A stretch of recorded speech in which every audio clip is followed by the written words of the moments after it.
The kind of cold that doesn't move, it watches. It waits for breath to slow, for hands to stop. You can hear it breathe through the cracks of the world. Inside our houses, heaters hum and walls glow warm, yet still we shiver. Out there, they had nothing. No roof, no walls, no mercy. The storm erased the horizon. Snow swallowed sound. The wind didn't blow, it hunted. And somewhere in that white silence, a small figure moved, a human shape against a sky of teeth and ice. No shelter, no escape, only will. You can feel it if you listen, that quiet moment when fear freezes and survival begins to think. Because this wasn't weather, it was judgment, and they stood through it. Out on the Great Plains, storms didn't simply arrive, they ambushed. They came sudden, without sound or mercy, tearing their horizon out of existence. One moment, the world was blue, endless, open breathing. The next, it was white, silent, blind, and alive. The plains had no trees to hide behind, no mountains to break the wind. It was a land that remembered everything, including the sound of fear. A place where even the air had weight so cold, it made bones ring so dry, it burned inside the lungs. Sometimes you saw the front coming for miles, a wall of moving light, low as the earth's breath. It pushed snow like a tidal wave of silence. Other times it just appeared, no warning, no sign, just the wind shifting direction and the sudden feeling that something enormous had started watching. There was no time to build no forest, to cut no safe place to run, only open ground, and the storm itself. And when the storm chose you, you didn't run. You endured. When that wind came, even the strongest teepee could twist apart. Poles cracked like frozen branches. Hide covers snapped, torn by the weight of air alone. The fire died first, a brief flicker swallowed by breathless white. Out there, far from camp, a lone hunter could vanish within seconds. No wood, no wall, no direction. The world turned into a sphere of motion and noise, a living, spinning blindness where everything looked the same, up, down, and death. Close your eyes, you can feel it. The sound goes flat. The air thickens. Every heartbeat turns into a drum of panic. The skin freezes first, then the hands forget their shape, and thought dissolves into one-word move. That's when most people die, not from the cold itself, but from the fear of it. But not them. They didn't scream, didn't run, didn't curse the sky. They crouched, watched the wind, and waited for it to teach them what it already knew. They learned what the modern world has forgotten, that snow, though cold, has memory. It can trap air. It can hold shape. It can save life. To them, snow wasn't the enemy. It was a material, a mirror of patience. They saw how it curved around the edges of rocks, how it built natural walls behind grass or bone, how it whispered in different tones depending on density and wind. They studied its sound, a hunter's skill, because survival wasn't strength. It was observation. They realized that the same storm that erased the world also gave them the tools to remain in it. Snow could bury, but it could also build. The key was rhythm, to move with the storm, not against it. So when the sky went white, they didn't panic. They began to build. They searched for the leeward side of a small rise, a mound, a boulder, even a half-fallen buffalo carcass. Anything that broke the wind's spine. That was the beginning of shelter. They started to roll snow, not the powder that dances in air, but the dense, packed kind that bites your palms and squeaks under pressure. Every roll gathered weight. Every turn built structure. Soon the wind itself became their tool, pressing the snow harder, sealing the edges tighter. They shaped a half-circle wall, low, thick, curved inward like the shoulder of the earth itself. The wind hit it and bent away. Behind it, a calm pocket of silence began to form. Then came the trench. Not deep, never deep. Just enough to lie down to let the world's surface rise around you like a shallow cradle. Too deep, and you suffocate. Too shallow, and the storm finds you again. At the bottom, they layered pine boughs, when possible green needles, breathing faint warmth, even in frost. When there were no trees, they used dry grass. When grass was gone, they used their own robes, laying hide first side up to trap the heat of breath and skin. Some rubbed fat mixed with ash around the edges of the hide, a small trick to keep frost from biting into the fabric overnight.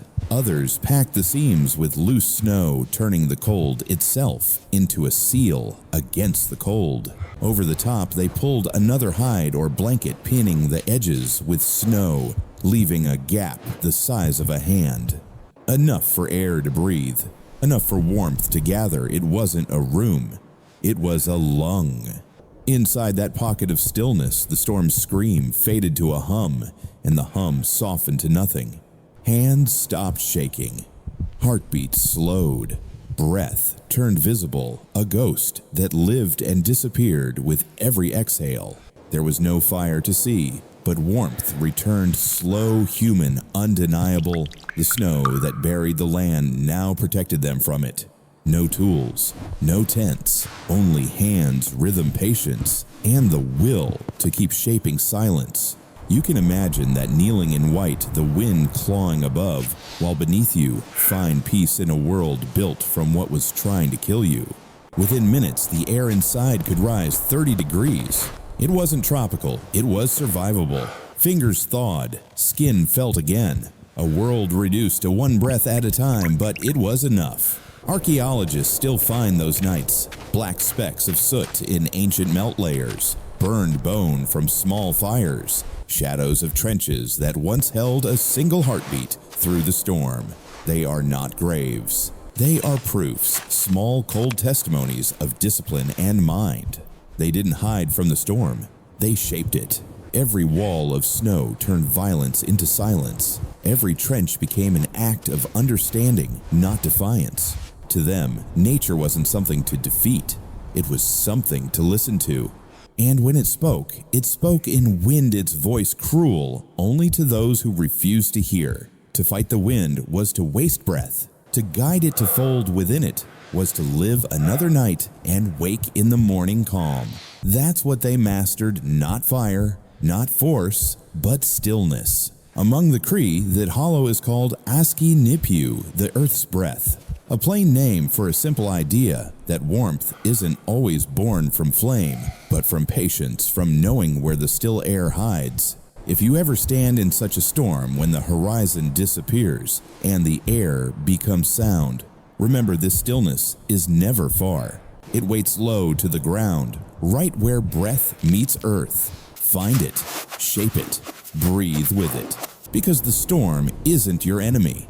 It's a teacher waiting in white silence, asking if you still remember how to listen. They knew the storm could not be stopped, only guided. That was their secret, not to fight the wind, but to make it pause. Inside, the snow hollow warmth was not from fire, but from stillness. A thin layer of calm air between hide and snow could do what canvas and poles never could. It held heat. It was invisible, weightless, yet powerful, the quietest insulation nature ever made.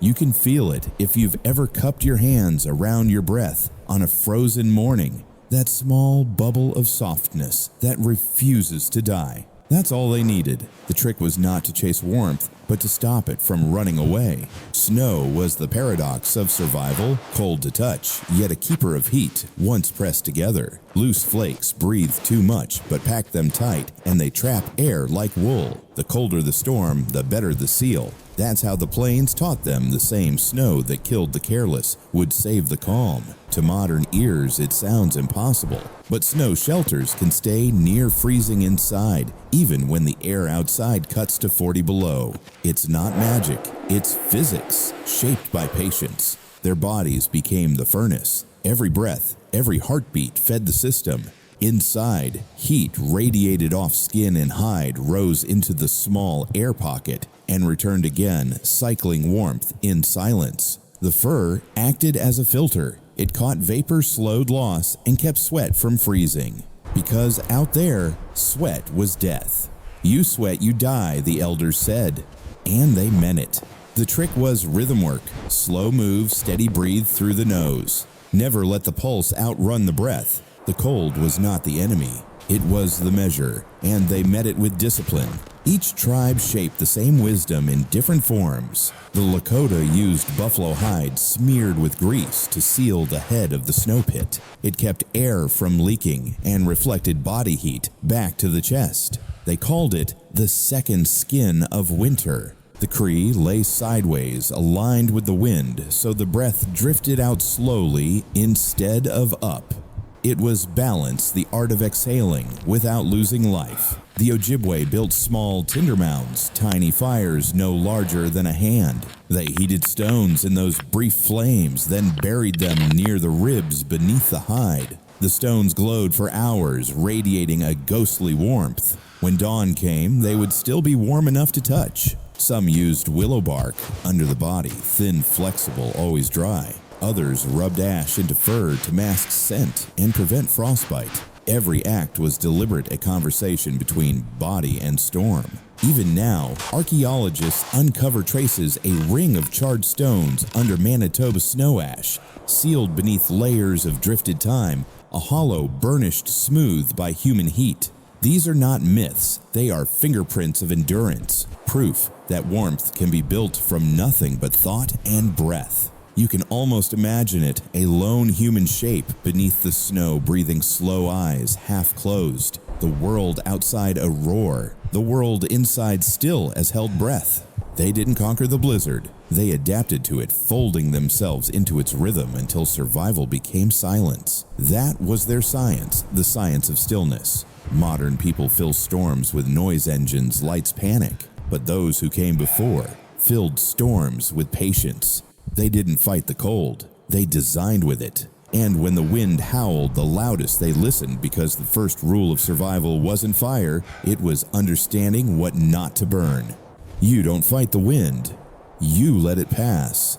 And in that passing, you live. Modern people fear the blizzard. They fill it with noise, engines, lights hurry. But the old ones listened. Out there, cold was not an enemy. It was a test of awareness, a measure of rhythm and patience. You can feel the difference if you quiet down when the wind stops being a scream and becomes breath moving through a doorway of snow. They learned that endurance begins where panic ends. Not in the body first, but in the mind. Hands find shape again when fear lets go. Inside the pocket of stillness, warmth returns as memory, a slow pulse, a soft rise of breath. No roof above them, only snow shaped by calm attention. No fire big enough to brag, only the steady heat of life refusing to run. The lesson was not how to build more walls. It was how to remove the ones inside. Silence holds heat, stillness keeps it. Wind respects the shape of a patient heart. They did not mistake noise for power. They did not worship struggle. They kept their breath low, their movements small, their minds clear enough to listen. Sometimes a shard of charcoal, a stone warm to the touch at dawn, is all that remains, a small proof that wisdom outlasts weather. Those are the artifacts worth keeping, not monuments, but choices. If you were there, you'd hear it, the wind brushing the snow, above the faint hush of a blanket settling the body, learning the old rhythm again. Calm in, cold out, alive. Sometimes survival is not about building walls, it's about finding stillness inside the storm. Today we have walls, wires, and warmth on command. We build houses that fight the weather and call it progress. But every storm still asks the same question: will you panic or will you listen? The old ones knew something we've forgotten. Stillness saves energy. You can't outbuild a blizzard, but you can outthink it. When the power goes out, when the heater dies and silence takes the room, remember them. No roof, no fire, still warm because they understood the air. They shaped it, breathed with it, and trusted its rhythm. Survival wasn't about force, it was about presence. And that presence, that patience still works even now. You can feel it if you turn off the noise and let the wind breathe again. Stay by the fire.